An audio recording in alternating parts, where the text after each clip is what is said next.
Welcome to Live Daf, your online Daf Yomi shir.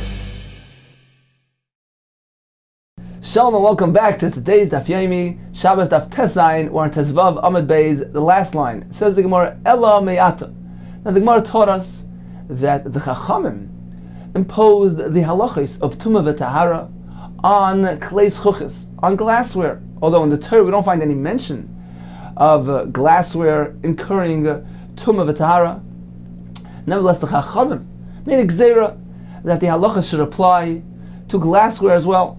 This was one of the 18 gzeiros shegazru bayim that were enacted by the Talmidim of Shammai and Hillel. And why indeed did the Chachamim apply the halachos of Tumah v'Tahara to glassware as well? The Gemara gave us the reason. Hayil utchilas b'riyasa min ha'chayil. Since the beginning of its formation is from sand, it comes from sand. Therefore, it is close in nature to kli cheres, to earthenware, and therefore the Chachamim applied the same halachos of Tumah v'Tahara that kli cheres have. They applied that to kleis chuchis as well.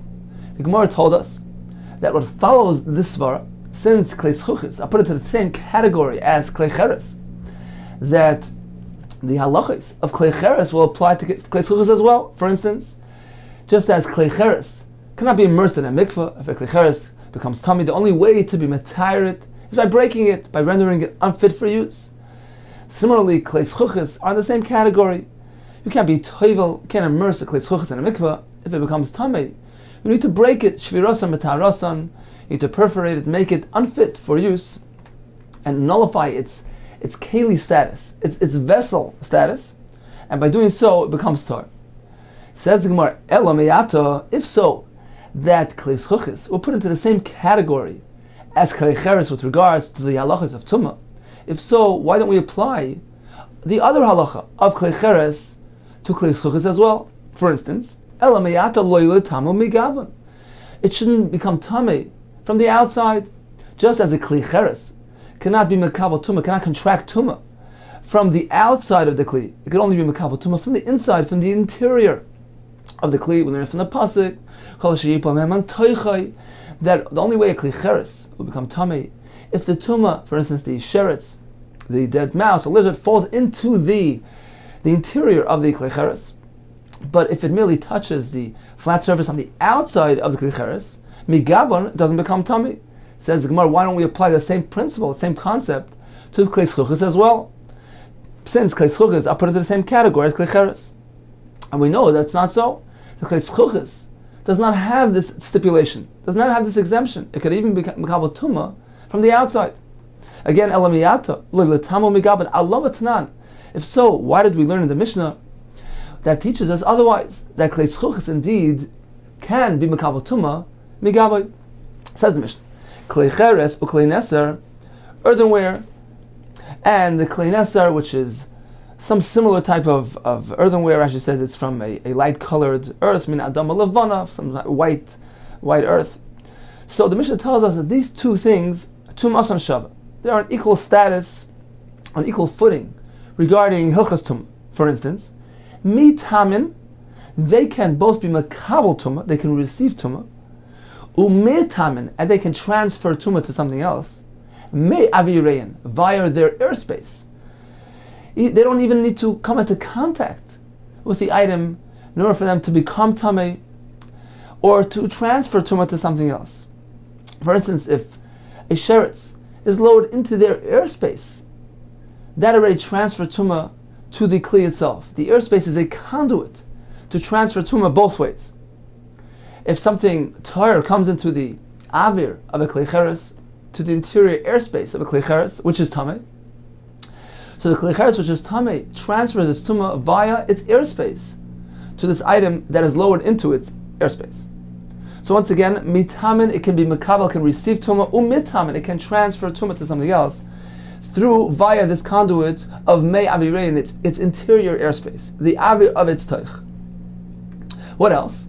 Umitamin, it can receive a tumah, it can accept tumah, mei achirein, from behind. What this means is, let's say on the backside of the kli there's some hollowed out area, an area which can technically receive something. For instance, the base of a goblet. So there is some sort of teich there. There is a hollow area which is fit to receive. It's not a flat outer surface. That is mei achirein. So these kelim, klei cheres, klei neser, can be makabel tuma. Mei achirein, if a tuma touches that outer area, it is metame de klei cheres. However, ve'ein metamen migabein, but it can't be makabel tuma simply from its gav, from its flat outer surface. One more thing, says the Mishnah, u'shvirasan metarasan. The only way to be metar, to purify a klei cheres or klei neser, is through shvira, through breaking it, through rendering it unfit as a kli, as a vessel. It loses its status of kli, and that's how it becomes tar. So once again, the Mishnah tells us there are 4 concepts which apply to both klei cheres and klei neser. The concept of avir, that the airspace, the interior airspace, the avir of the toich, is a conduit to transfer tuma from the klei cheres to another item, and the same in reverse. It is a conduit, is a medium for the klei cheres to receive tuma from something which is tamei that was lowered into its airspace. The Mishnah tells us it is mikabel tuma me'achirein. If there's an outer area which is a hollowed out area, like the base of a goblet, which has some sort of teich there. If you flip over the goblet, you can actually put something into this achiraim.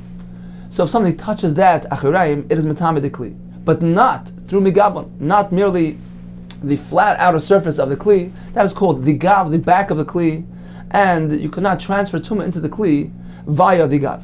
Finally, there's no immersion in the mikvah for klei cheres and klei neser. If it becomes tamei, you need to break it. Says the Gemara, we can infer from here, we have a diuk, klei neser or klei cheres, who did tumas on shaveh. Only cheres and neser have these halachas. Only they have this exemption of that they're not mikabel tuma, migabein from their back. Apparently, avo midi achrin aloi. Perhaps, apparently, other types of kelim, for instance, like a klei schuchis, a glassware, indeed can be mikabel tuma from the flat outer surface. How does that work? If we're going and saying that klei schuchis, I'll put it into the same exact category, klei cheres. Klei cheres is the root, is the source, the deviation for the tuma of klei schuchis.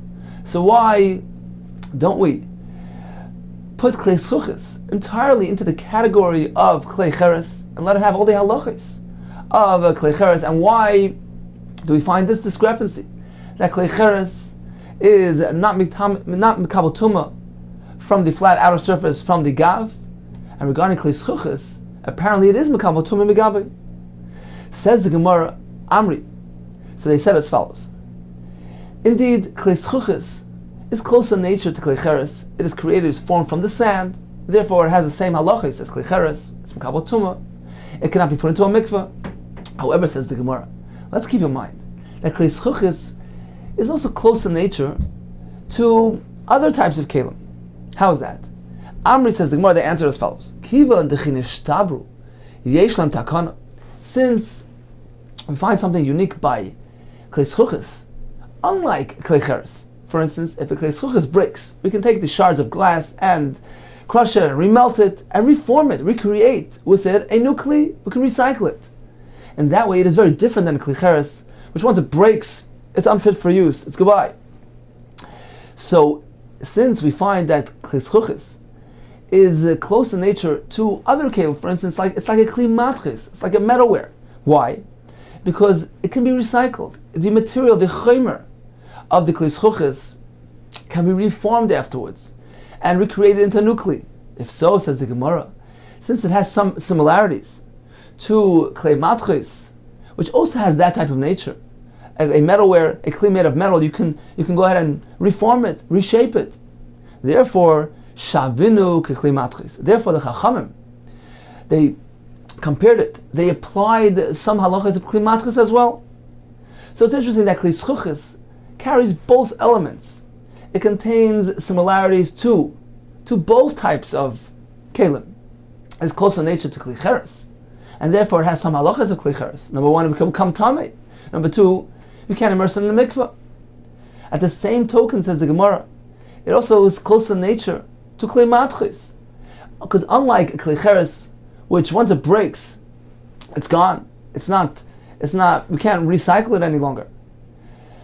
However, Kli Zchuchis, once it breaks, we can go ahead and reshape it, remelt it, reform it. So in that sense, it is close in nature to Kli Matchis, to metalware, and therefore the Chacham applied some halachis of Kli Matchis to the Kli Zchuchis as well. So it's some sort of joint halacha. Kli Zchuchis contains elements and halachis of both types of kelim. Now, it's interesting, the Achronim, the Kedusharim, and others point out that we find many differences, many discrepancies between the halachos of klei cheres, earthenware, and other kelim. For instance, the halacha of avir, that the airspace of a klei cheres is a conduit, is a medium to transfer tumah to and from the kli. This is something we don't find regarding other types of kelim. The Gemara told us that the halacha of gav, of the flat outer surface, by Kli Cheres is different than other kelim. A Kli Cheres is not makabel tumah from its outside, from its flat outer area. However, other kelim can be makabel tumah from the gav. So the Mepharshim point out that perhaps this is based on a fundamental difference in nature, in perception, between Kli Cheres and other kelim. Kli Cheres is very different in the sense that the actual material of the Kli Cheres, of the earthen kelim, the actual chomer, the earth that we form the keli with, is very ordinary. It's very low in value. The value, the chashivah, the significance of the Kli Cheres is primarily based and connected to its function, to its use, to its interior, to the fact that it's able to receive, to be makabel, and to serve us in that way. It's not the chomer, it's not the material that has value, but rather it's the shimush, it's the use. And therefore we understand that the primary focus by Kli Cheres is on the toich, on the interior, not only on the interior surface, but even on the interior airspace. It's considered to be part of the interior. It's included in the inside of the Kli, where that is the place of shimush, that is the place of use, of function of the Kli. And therefore the toich and the avir of the toich indeed is considered to be the focal point of the kli, and the tumah gets transferred to and from the avir. However, the gav, the outer surface of the kli, the outside of the kli, that serves no real purpose. It's not the mokum shimush of the kli. It's not where the kli serves us. And since once again the value of the kli is because of its service, because of its shimush, because it's providing use and receiving items. In that sense, we say that the pnim, the toich, is the primary area of the kli, and not the gav, not the outer area, the outside of the kli. However, regarding other types of kelim, like kli matches, in those kelim, it's not only the function that's important, it has value based on the actual material itself. The metal itself, the gold, the silver, carries value. So regarding those kelim, it's not just the toich, not just the interior, the ability to receive and to serve, that gives the kli its chashivas, its value. The kli has value based on its actual material, based on its chomer. So its identity is related to its chomer, to its material as well. Therefore we understand that a kli matchis is makabel tumah only when there is actual contact with its chomer, with its material, with its surface. And at the same time, it is also makabel tumah from the outside, because once you touch the chomer, once you touch the material, you've come into contact with the integral part of the vessel of the kli. At the same time, the avir, the airspace, carries no special significance. It's the surface. It's actually coming into contact with the surface material of the kli that has the ability to connect you with the kli. So this is the fundamental difference between klei cheres, earthen kelim, where its only value is based on the function, on the shimush, on the use, and that is very much connected and related to the toich and the airspace of the interior. And other kelim, where the value is based on the actual material, we identify it through its material, through its chomer, and therefore needs to be direct contact with the material, regardless of whether it's the inside or the outside. Getting back to klei zchuches, if so, it appears that klei zchuches, glassware, carries both elements, is close in nature, and related to both of these concepts. It's a combination. It's a combined concept. On the one hand, it's formed from sand. In that sense, it has similarities to klei cheres, to earthen kalim. It is tamei like a klei cheres. It can't have tvila like a klei cheres. At the same time, the Gemara tells us that regarding the tumas gav, it can be mekabel tuma from the outside. Why? Since if a klei zchuches breaks apart, kiven dechinish tabru, yesh lam takana, we can go ahead and repair it again. We can remelt it, recycle it, reform it, reshape it. So we see here that the chomer as well, the material of the kli, has value, has chashivas, unlike a kli cheres. So in this sense, it is close in nature to kli matris. Since the actual material has chashivas, so we relate it in that sense to other kalim, where we find a similar concept that even if it breaks apart, even if the use is no longer, the actual vessel is rendered no longer fit for use. However, the material, the gold, the silver, the metal, outlasts the actual kli, the actual utensil. You can go reform it, reshape it again.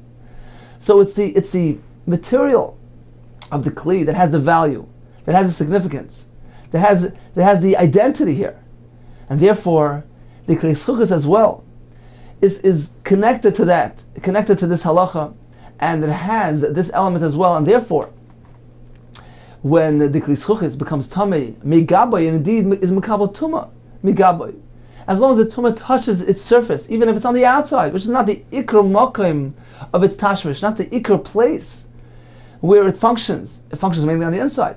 Nevertheless, since you come into contact with the chomer, with the actual material of the klei zchuches, is mekabel tuma, because the klei zchuches, the chomer, the material of the klei zchuches, has significance, has chashivas, has value. Okay, says the Gemara, so the conclusion is that klei zchuches carries elements of both. On the one hand, it has halachas of klei cheres. On the other hand, the Chachamim also imposed halachas of klei matris, because klei zchuches is a joint kli, it's a combined entity. Says the Gemara, ela me'ata. If so, why don't we apply other halachas to klei zchuches as well? Other halachas of klei matris should be imposed on klei zchuches. Ela me'ata yachzru l'tumas yeshana. For instance, there's a halacha that a klei matris, a kli of metal, if it becomes tamei and then you go ahead and you matar it, the Gemara later will explain the details of this halacha, it can revert back to its earlier tumah. Says the Gemara, this unique halacha that kli matris contain should be applied to klei zchuches as well. Says the Gemara, ela me'ata, if we apply the halachas of klei matris to glassware, if so, why don't we apply the following halacha as well? Yachzru l'tumas yeshana klei matris. Where do we find this halacha? It's not klei matris, metalware, pshuteyan umekableyan toirin. Regardless of whether it's a flat kli without a toich, without an interior, or umekableyan, or if the klei matris indeed has an interior, a toich to receive. Either way, tamein, they are tamei. There's no stipulation, no condition that a klei matris needs to have a toich and interior in order to be mekabel tuma. Nishbru taru. If the klei matris breaks, it becomes tar. Chazar v'asamem kalim. If he takes his broken vessel and reforms it, repairs it, and makes it fit for use again, chazru l'tumasa an yeshana. It reverts back to its old tumah. So this is halacha unique to klei matris, to metalware. However, regarding glassware, we find otherwise. It doesn't have this halacha. The Mishnah tells us, klei eitz, wooden kalim, uklei oyer, leather kalim, uklei etzem, kalim made from bones, uklei zchuches, in glassware, pshutei and toyer, if they're merely flat without an interior, they're toyer. Rashi explains, since we are makish, we connect, the pasuk connects with a hekesh, the other kalim, to sak, which is a sack, which has an interior, which has a klei kibul, it can contain items within. So apparently the Torah is connecting the two things, and just as a sack has an interior, and therefore it is mekabel tumah. It can contract tumah. So to the other kelim, klei eitz, oir, etzem, and the Mishnah puts together klei schuchas as well, has the stipulation and precondition. In order for them to be mekabel tumah, they need to have a toich, an interior, a place where they can receive something. So pshuteim, they're merely flat, without a toich, they're tar. Umekableim tmeim, if indeed they can be mekabel something, they have an interior, in that case, they are in the category of kelim that can be mekabel tumah. Continues the Mishnah, nishbru, if they break, taru, this indeed is mitar those kelim, chazav asmem kelim, if it goes ahead and reforms these into kelim, mekabel tumah, mekabel laba, going forward indeed, they have a status of a kli, and they can be mekabel tumah. However, mikhano laba in, lemafrei loy, but not retroactively, they don't revert back to their former tumah. So we see clearly that even a klei schuchas doesn't have this halacha. Says Gemara, why? If we just finish saying that klei schuchas is put somewhat into the same category of kli mateches, so why don't we apply this halacha of kli mateches to kli schuchas as well? Answers the Gemara, we must keep in mind that tumas kli schuchas d'Rabbanan. The whole concept of a glassware becoming tummy, it's only a rabbinic concept. It's a gzera d'Rabbanan. V'tumah yeshana d'Rabbanan. And this whole concept that a kli matchis reverts back to its old tumah once repaired, that also is only a tumah d'Rabbanan. The Gemara later explained the reason for this tumah d'Rabbanan. So this is a double d'Rabbanan. Therefore, says the Gemara, we won't pile up two d'Rabbanans. But tumah d'Oraisa, achisa b'Rabbanan tumah. Only with regard to tumas, which are biblical concepts, which are tumah d'Oraisa, do the Rabbanan impose those tumas on klei schuchas? Since klei schuchas is in the Rabbanan imposed hilchas tumah, but which ones? Only a halacha of tumah which is min haTorah. However, the tumah d'Rabbanan lo yachisa lo Rabbanan tumah. But a tumah which is merely a Rabbanan tumah, like this whole concept of a kli reverting back to its old tumah once it became tar and it was repaired, this is a rabbinic concept. This is a tumah d'Rabbanan. The Rabbanan did not apply this to klei schuchas, which at the root is only a tumah d'Rabbanan. The Rabbanan did not pile up two d'Rabbanans, one on top of the other. So this explains why klei schuchas, although it's similar somewhat to klei matchis and has halachis somewhat of klei matchis, nevertheless, a tumah d'Rabbanan, which klei matchis contain, that was not imposed on klei schuchas. Says Gemara, okay, you've explained why klei schuchas does not have this halacha of being chayzer l'tumas yishana because it's merely a tumah d'Rabbanan. What about a tumah d'Oraisa, like the halacha of pshutein, we just mentioned, that only certain types of kelim, klei eitz, klei oir, klei etzem, have this precondition that they need to have a toich, need to have an interior, in order for them to be mekabel tumah. However, the Mishnah told us klei matchis, metalware, doesn't have that condition. Even pshuteim, if they're merely flat, their utensil kli don't have an interior toich, they indeed are tamim natir, because they're not found in that pasuk. There's no hekesh from sak to klei matchis, and therefore a klei matchis, even if it's merely flat without an interior, is tamim. Says more that indeed, that certainly is a tumah d'Oraisa. Why don't we apply that to klei schuchas as well? Says more pshuteihen, flat klei schuchas, glassware that have no interior, mi'ala tamei, that also should become tamei. Why? The pshutei kli matchis d'Oraisa nino.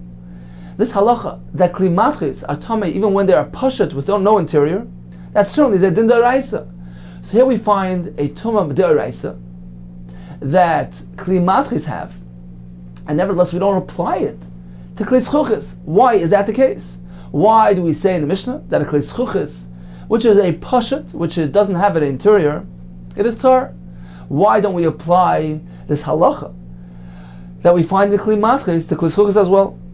Says more, you're right.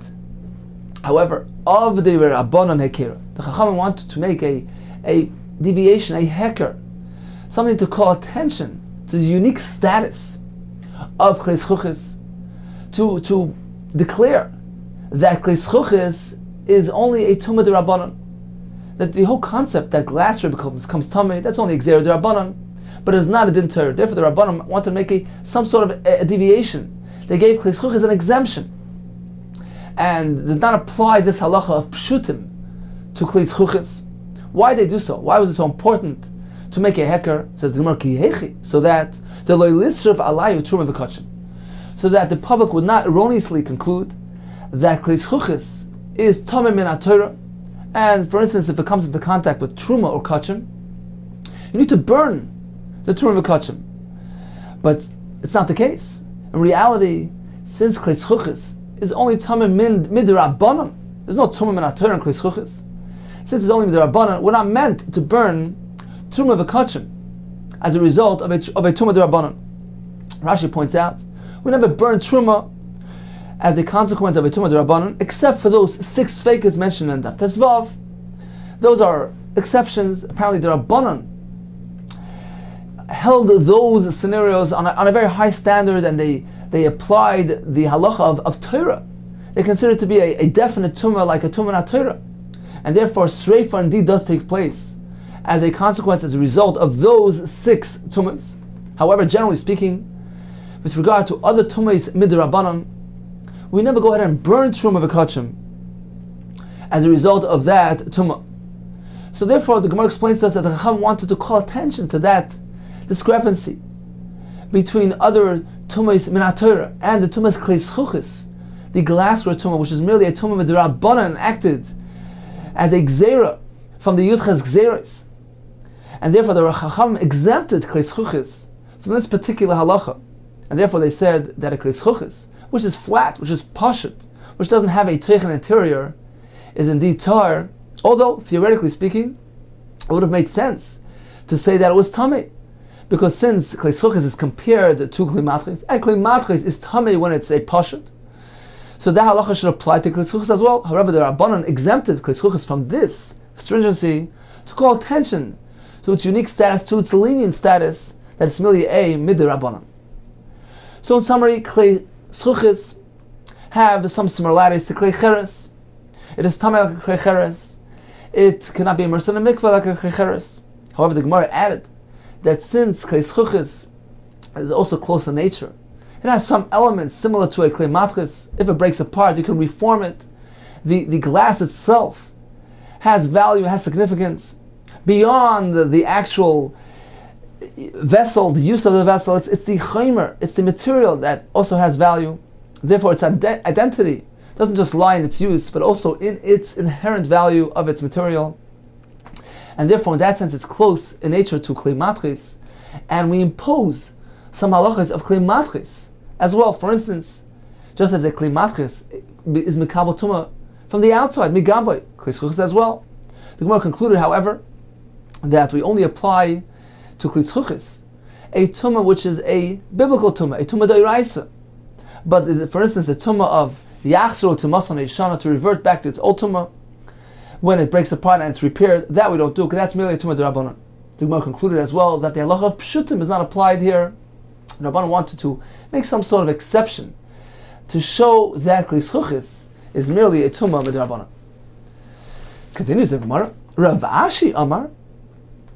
Rashi is coming to answer this confusion.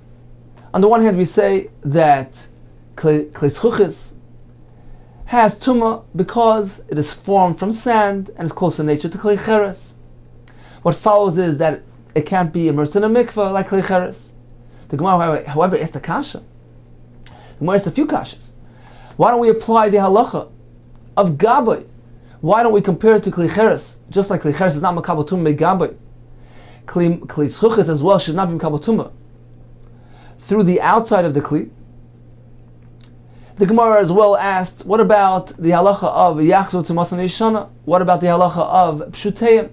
Says Rav Ashi, that's not difficult, because in fact Kli Zchuchis is never compared to Kli Matchis. It is connected, it is identified, it is put into the same category as Kli Cheres, strictly Kli Cheres, and therefore certainly it doesn't have any halachas of Kli Matchis. It doesn't have the halacha of reverting back to its old tumah like Kli Matchis. It doesn't have the halacha of pshuteim like Kli Matchis, because once again Kli Zchuchis is strictly in the category of Kli Cheres. If so, we have one remaining kasha. What about the halacha of migaboy?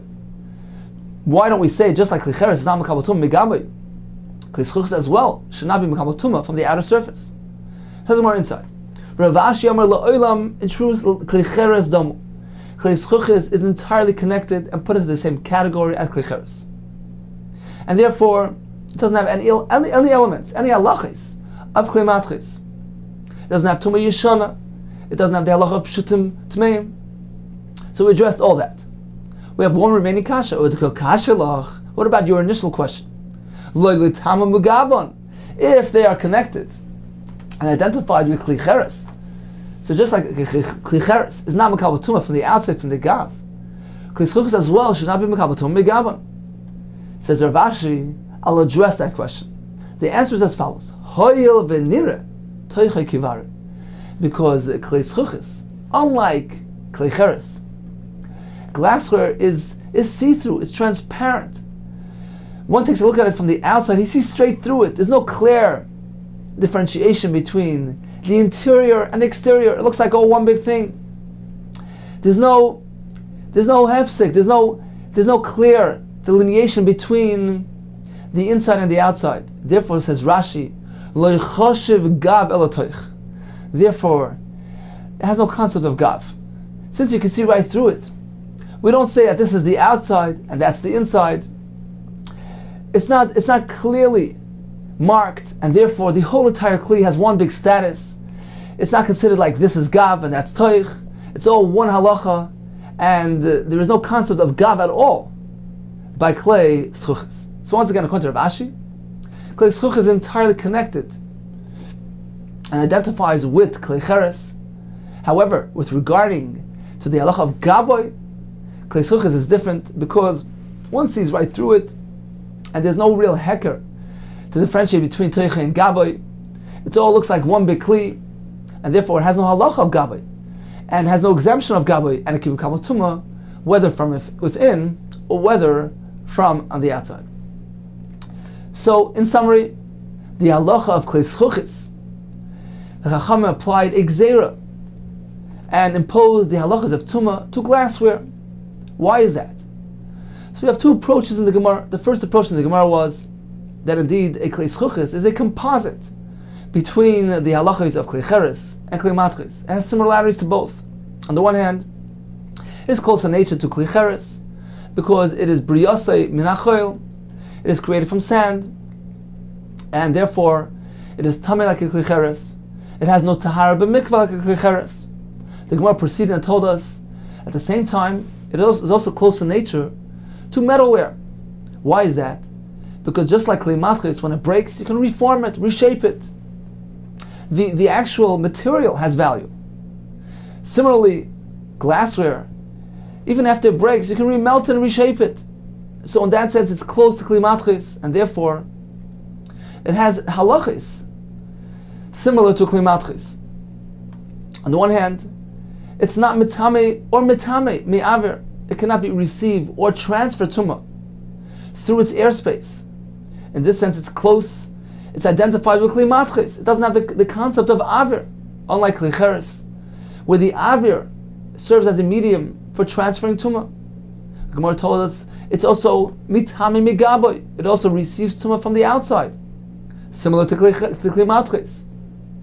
The Gemara told us that regarding to the halacha of chazru l'tumas and yishana, that halacha of klei matchis is not applied to klei schuchas. Why? Because that's different. That's a tumah d'Rabbanan. And finally, the Gemara told us regarding the halacha of pshuteim tmeim, that even a flat klei matchis is tamei. That also is not applied to klei schuchas. The Rabbanan want to make a heker, a recognition, to make a statement that klei schuchas is different. It's only a tumah d'Rabbanan. Therefore, they applied that exemption. Rav Ashi had a different approach. He says that klei schuchas is entirely identified with klicheres. Therefore, it is tamei. Therefore, it has no tar b'mikvah. Therefore, certainly, it is not chayzel to masa yishana. That's a halacha unique to klei matchis. Therefore, also the pshutim, a flat klei schuchas is tar, because we don't compare it to klei matchis in that sense. And finally, what about the tumah megaboy? Although klicheres is not mitame megaboy, klei schuchas is different because it is nira toichay kivari. because there's no clear distinction between the inside and the outside. It's transparent, it's see-through. Therefore, it has no halacha of gaboy, and it is tamei from the outside as well as from the inside. Continues the Gemara, Shimon ben Shetach, Tikin Ksuva L'Isha, we learned this earlier in the Brisa, that he was masaking Ksuva L'Isha. As Rashi explained, he certainly wasn't masaking the concept of Ksuva, but rather he was masaking a takana that one needs to commit all his assets. One needs to be meshabit all his possessions as guarantors for the payment of the ksuva payment to one's wife. One is not meant to simply designate a certain item or a certain possession for the ksuva. Rather, he's meant to commit all his nechasim for the ksuva sisha. What else did he say? V'gazar tuma akli matris. Shimon Shatach enacted a gzera on metalware. Says Gemara, kli matris deraisa ninu. It has tuma min ha'torah. Chsiv achas hazov as hakesef. We learn from a pasuk. Says Gemara, what then did Shimon Shatach do? It must be ela l'tuma yishana. He imposed this concept of a tuma yishana, that if a kli matris becomes tamei, and then one goes ahead and breaks it, perforates it, and repairs it, the kli reverts back to its initial tumah. There was a story regarding this queen Shaltzion, she'asa mishtal livna. So she lived in the time of Shimon Shatach, and she prepared a feast for her son. And what happened? V'nitmu kol keleh, and all the utensils became tamei, tumas meis, and required sprinkling of the mei paraduma. You need to wait 7 days, and be mazeh on the 3rd day, on the 7th day. There was no time for that. They needed to make the suda on that day. So they discovered a shortcut. V'shavrasan, so she broke all the kelim, and by doing so, she rendered them unfit, and they lose their status of kelim, and they're tar. And what she do afterwards? She gave it to a smith. V'rizchan, and he went ahead and he soldered it and repaired the kelim. So he formed from them new kelim, and it was just in time for the party. So she had kelim that in the morning were tummy to mismace. Somehow, miraculously, by afternoon, they were all tar. Says the Gemara, you can't do that. They revert back to their old tumah, even though technically speaking, they became tar upon breakage. Nevertheless, they imposed a gzera that the kli should go back and revert to its initial tumah. My time, and why did they do that? In order to maintain, to safeguard the institution of mechatas, of the concept of the paraduma water. They wanted that it shouldn't be forgotten from Klal Yisrael. If everybody would go ahead and break their utensils and repair it, they will avoid using the mechatas, the paraduma. And the whole concept of paraduma will be forgotten from Klal Yisrael. Therefore, they will geyser. They may not do so in order to maintain, to ensure the endurance of the water of the paraduma. Says this works well according to the Shita that holds tumas amru. This gzera does not apply to all other tumas. Elo tumas meis b'levad amru. It only applies to tumas meis shaper. Now we understand, and the reason for this is because of the concern of the mei para becoming obsolete. Elo l'madam, according to the opinion that says l'chol tumas amru, that this gzera is applied to all types of tumas, not only tumas meis, which requires paraduma, but all the tumas as well, tumas sheretz as well. Michael Emaymar. If so, what is the reason for that? The reason can't be connected and related to paraduma. So why indeed did they make a gzera with regard to other tumas as well, that if a klimatris becomes tummy with a sheretz, and the person breaks it and repairs it, it reverts back to tumas sheretz. That can't be related to the reason of paraduma. So what is the reason for that? We must look for a different reason. Amar Abaye, the reason is gzera shema lo yikvenu b'chdei tarasei. Person will not be fully versed in the halachas, and his gzera is a concern that he'll perforate it not large enough. He'll make the nekev not large enough to render the kli really unfit as a kli. He'll make a small hole, small perforation, and he'll suffice with that. So therefore the Chacham made a gzera. One cannot go ahead and merely break the kli out of concern that a person will not do it properly. Once again, Amar Abaye gzera shema lo yikvenu. A person will not perforate the kli b'chdei tarasei large enough to be matar the kli. Therefore the Chacham said that one may not do so. And indeed, it will revert back to his first tumah. Rav Amar a different reason. Gzeira Shama Yoimru, that the public will gain the wrong perception. And they'll say, look, this Kli became Tameh this morning. Yisharas touched the Kli. Ordinarily, as a result, you need to be Toivel the Kli. You need to wait for Herav Shemesh for nightfall. Lo and behold, look at the Kli, ready in the afternoon. It's being used by the meal. It's tar again. Apparently, there's no requirement of Herav Shemesh. Tvila Bas Yoima. Oilala. Merely being Toivel and using it on that day is sufficient without waiting for nightfall. That certainly is not the case. So in order to avoid this confusion and this erroneous perception, the Chum did not allow one to use this method. Again, Rav Amar Gzeira. Why did the Rabbanan impose a Tumah Yishana on the Kli Matris? Gzeira Shama Yoimru, perhaps people will say, Tvila Bas Yoima Oilala, that the tefillah of that day without waiting for nightfall is sufficient. Says Rav Ma'avinai. So what is the difference, the practical difference between both approaches, between Abaye Svara and Rav Svara? Ikabu, now the difference is as follows. The Ratzfina Mirtzef. Suppose he didn't merely make a small hole, he went ahead and actually demolished the Kli, he crushed the Kli entirely, and rebuilt it, reformed, reshaped it.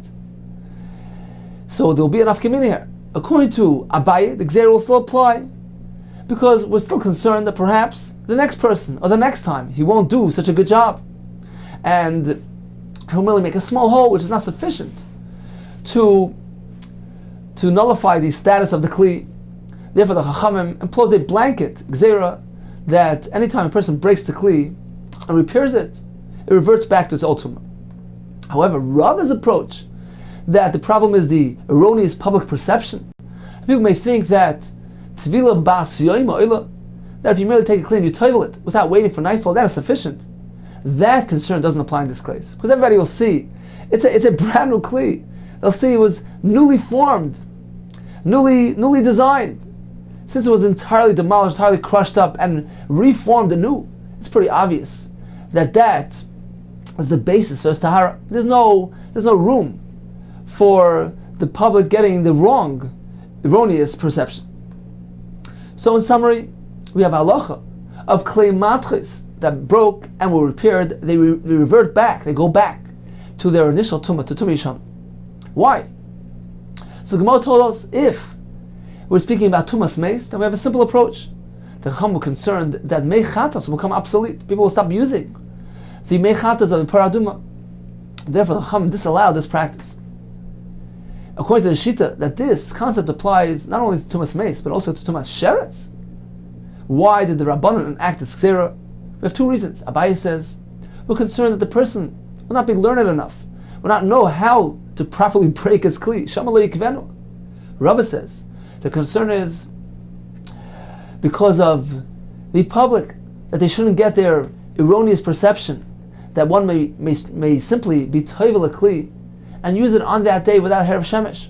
People will not realize that he broke and repaired it. They'll think that he toiveled it.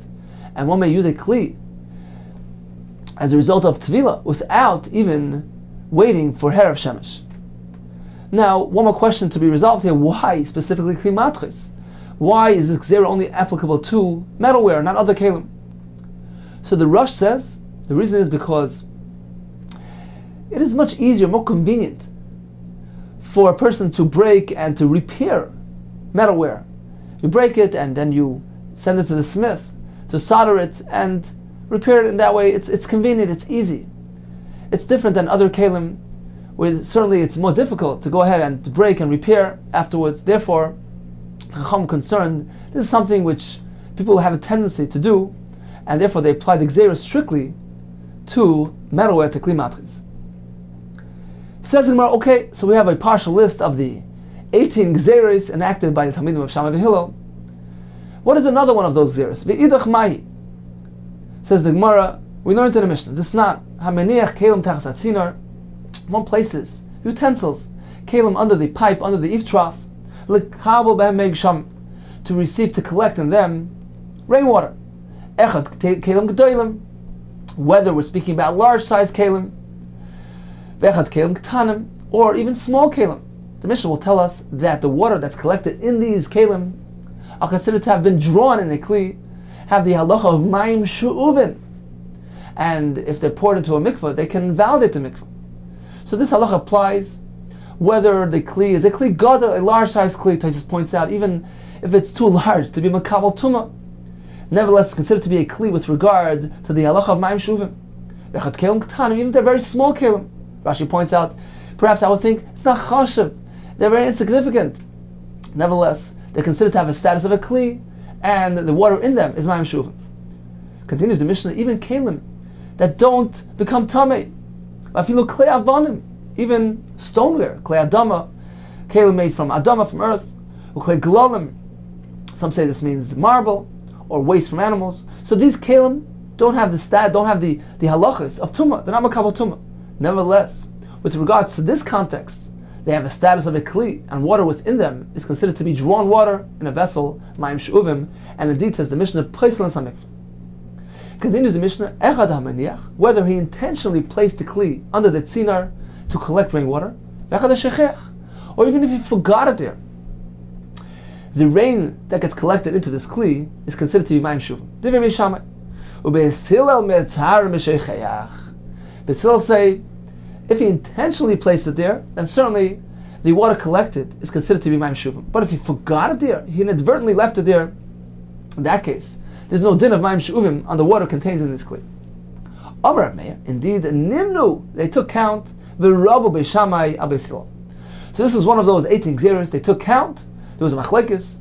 They made a count, and it turns out that the Beis Shammai were more numerous than Beis Hillel, and they followed the Raiv and enacted a gzera.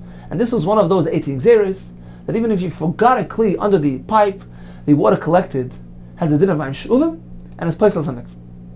Continues the Gemara, umoidim Beis Shammai b'shechech b'chatzah shu tar. Certainly Beis Shammai agreed that if one merely forgets his kli in the middle of the chatzah, in the middle of the courtyard, not under the tzinar, certainly there was no kavana, there was no intention of the kli collecting rainwater, and therefore the water in there is not ma'im shuvim. Amar Rav Yosi, I don't hold that this is one of the 18 gzeros. Adayin machlekes b'mkoyim medes. They never concluded. They never acted a gzera. There was never a nimnu v'ravu. The machlekes between Beis Shammai and Beis Hillel in this case is still ongoing. It's still ongoing machlekes. This is not one of the 18 gzeros. Okay. The Gemara will explain the rationale of the opinions of Beis Shammai and Beis Hillel. Amar Shashe, Devei Rav Amri, in the Beis Medrash of Rav, they explain as follows. How do we frame this machlekes of Beis Shammai and Beis Hillel? Everybody agrees, hakol moedim, all agree. K'shenicham b'shas kisher oven tmeim. He placed the vessel under the tzinar, under the eave trough, when it was overcast and rain was imminent. Certainly, placing a kli in that situation is indicative of his intention of the kli collecting the rainwater within it, and the water is considered to be ma'im shuvim. Everybody agrees. Even Beis Hillel agree. On the one hand, so shas kishu oven is agreed upon all. On the other hand, b'shas pizur oven, if the sky is clear, the clouds have dispersed, it's not overcast, rain is not imminent. In that case, everybody agrees. Beis Shammai also agrees that if he places a kli under the tzinar, in that situation, there's no intention, there's no kavana to the kli collecting rainwater, and therefore, even if it rains later and water is collecting in that kli, it's tar, it's not considered to be ma'im shuvim. So where then is the machlekes between Beis Shammai and Beis Hillel? Machlekes is only in the following scenario. Ela sheinicham b'shas kishuv adam. He placed the kli under the tzinar, under the pipe, when it was overcast, rain was imminent. He intended on the kli collecting the rainwater within it. What happened? V'nis bazru, and then the clouds dispersed, and it appeared that it wasn't going to rain anymore. V'chazu v'nis kasher, and then later on, it became overcast again, and it began to rain, and water was collected in these kelim. So what is the machlekes? Mar savar, Beis Hillel holds, batla machshavta. His initial intention becomes nullified, even though initially he placed the kli. When it was overcast and rain was imminent, he expected rainwater to be collected in his kli. Nevertheless, afterwards that there was pizur oven, the clouds dispersed, he was masiach das, he diverted his intention.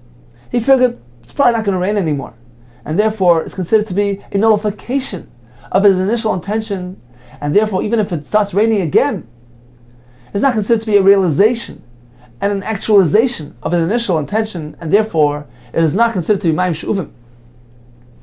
This is the Shita of Beis Hillel.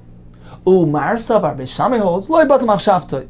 His initial machshav, his intention, when he placed the kli under the tzinar, when it was overcast, that machshava does not become nullified. It doesn't become an isbatel. Even if the clouds dispersed, we say that his initial machshava is still intact.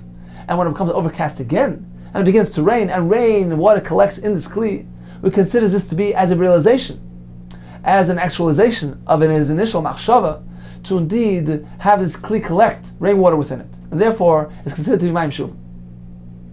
So once again, we have a machlekes between Beis Shammai and Beis Hillel. If a person puts kelim tachas atzinar, the Gemara concludes that if it was b'shas kishur of him when the sky was overcast and rain was imminent, all agree that the water collected within these kelim is considered to be Mayim Shuvim. If he placed it there b'shas pizur of him when rain was not imminent, all agree that the mayim in the kli is not Mayim Shuvim. Machlekes is only when it was overcast and then it became clear and then overcast again. There was kishur pizur and then kishur again. According to Beis Shammai, it's considered to be a realization of his initial machshava and his Mayim Shuvim. According to Beis Hillel, his machshava was batal, and it is not considered to be Mayim Shuvim in this kli. Concludes the Gemara. So this is one of the 18 gzeros, according to the opinion of Reb Meir. However, according to Rav Yossi, the Omer Machlekes Daim Koyim Medes, that they never concluded, and the Machlekes between Shammai and Hillel in this case of Kelim Tachas Atzinar is still ongoing. If so, we're missing one of the 18 gzeros. Batzrilu, we're missing one of the 18 gzeros.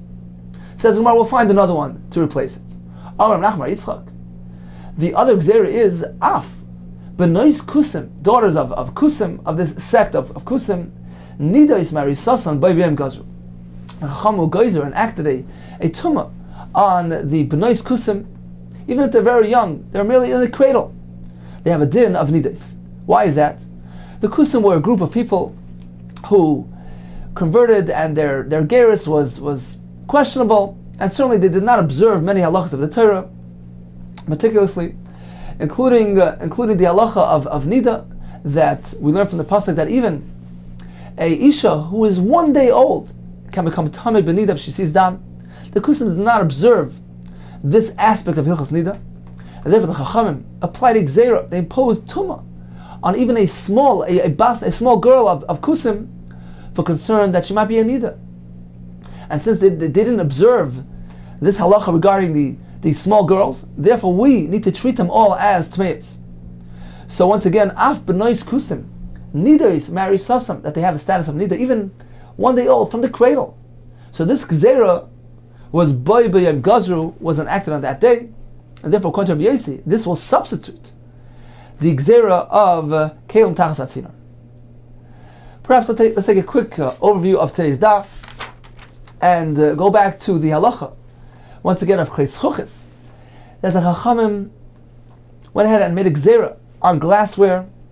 The halachas of Tumah v'Tahara apply to Kles Chuchis, and the Gemara had two approaches for the reason, for the basis, for the makeup of this Gzeira. The first approach in the Gemara was that Kles Chuchis is a joint breed between Klei Cheres and Klei Matchis. It has elements of both, and it relates somewhat to both concepts. On the one hand, since it's formed min ha'chol, it is similar to Klei Cheres, and therefore it contains Hilchos Tumah, and it has no Tahar b'mikvah. At the same time, since if a Kles Chuchis breaks apart, you can reform it, you can recycle it. In that sense, it's close to nature, to metalware, and therefore it has halachis of Klei Matchis as well. Just as a Klei Matchis does not transfer or receive Tumah through its airspace, Kles Chuchis as well, just like Klei Matchis can be Mekabel Tumah from the outer surface, Megabay, Kles Chuchis as well. The Gemara concluded, however, regarding the other two halachis that pertain to Klei Matchis, for instance, Chazal to Masan Yishana, that if Klei Matchis breaks apart and is repaired, it reverts back to his old Tumah, that will not be applied to Kles Chuchis, because that's merely a Tumah D'Rabbanan. The Gemara told us regarding the halacha of Pshutein, Tmein, a Klei Matchis which is flat, contains no interior space, it's not a Klei Kibul. Nevertheless, it's Tamei, that 2 will not be applied to Kli Zchuchis, because the Rabbanan want to make a heker, call attention to the fact that Kli Zchuchis is only a Tumah D'Rabbanan. Rav Ashi's approach was different. He says Kli Zchuchis is entirely connected and related and identified with Kli Cheres. And therefore it's Tamei Kli Cheres, as a Tahara like a Kli Cheres. It certainly doesn't have any of those halachas like Chayzel Tumah Yishana, which is strictly unique to Kli Matchis. It requires a toich. If it's pshuteim, if it's merely flat, it's tar, because we compare it to Kli Cheres. There's one point that Rav Ashi needed to explain. What about the Tumah of Megaboy? Why, with regard to Tumah's Gav, don't we compare it to Kli Cheres?